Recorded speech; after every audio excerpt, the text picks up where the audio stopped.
When the war broke out in Ukraine last year, the West jumped into action. Nations gave weapons to Ukraine.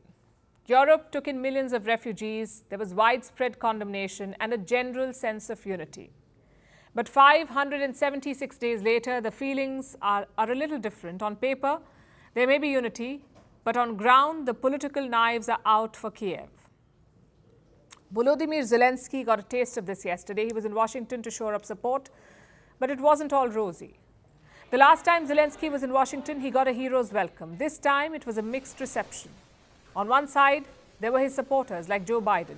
He greeted Zelensky at the Oval Office. He announced a new aid package. This one's worth $325 million. We're committed to help Ukraine build a force capable of ensuring Ukraine's long-term security, capable of deterring future threats against sovereignty, territorial integrity, and freedom, which are underway now. Because that's what this is all about, the future of freedom. America can never, will never walk away from that. Then Zelensky headed to the capital. There was some bipartisan support there too. There was talk of solidarity, sticking together for the long haul, the usual stuff. But there was also some criticism. It came from a group of Republicans. They're questioning the aid that Washington is giving Kyiv. Most of these Republicans are Trump supporters. They supported Ukraine last year, but now they're skeptical. So support for Kyiv has drawn a fault line over Washington. And it starts with Donald Trump. Trump claims that he will end the war in a day if he becomes president. And you would think that would be good news for Ukraine, but it is not. It's a pledge that's more likely to help Putin. And Zelensky knows this, which is why his latest trip was like a preview, a glimpse of what could be in store if Trump becomes president in 2024. You see, for Kyiv, America is like $1 million lifeline. They cannot risk losing it. But if Biden is not in power, they cannot bank on American support. Republicans are growing weary of this war, and so is the American public.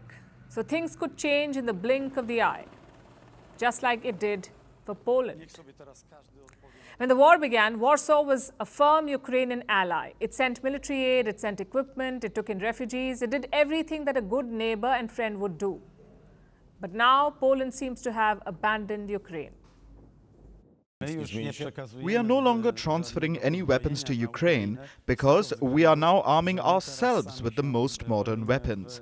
If you don't want to defend yourself, you should have what it takes to defend yourself. That's the rule we follow, and that's why we made larger orders of military equipment. That was the Polish Prime Minister. He says Poland is no longer giving weapons to Ukraine. And Zelensky only has himself to blame for this. He tried to dump Ukrainian grain in Poland, and this led to a drop in prices. The Polish farmers suffered, so Poland refused to take Ukrainian grain. They have an election coming up, and they do not want to upset their farmers and their voters. Poland's governing party chose their farmers over Ukraine. And what did Zelensky do? He sued Poland. He filed a complaint at the World Trade Organization. There was a war of words. It turned into a full-blown crisis. And the losing party here is Ukraine, because right now for Poland, it's less about the grains and more about public sentiment. Same with Slovakia, another ally of Ukraine. The country is going to poll soon, and the frontrunner is this man, Robert Fico. He is a pro-Russian populist. He has vowed to cut arms supplies to Ukraine. If he wins, Ukraine could lose another major ally. So from Slovakia to the United States, the picture is basically the same. The shadow of Ukraine fatigue is hanging over election campaigns, and this is a serious worry for Kyiv. To win the war, they need support. And that doesn't seem so ironclad right now, because this is a war with no end in sight, and as things stand, Ukraine's fate seems aligned with the political destiny of its allies. If they win, Zelensky has a shot at winning. If they lose, he most certainly loses.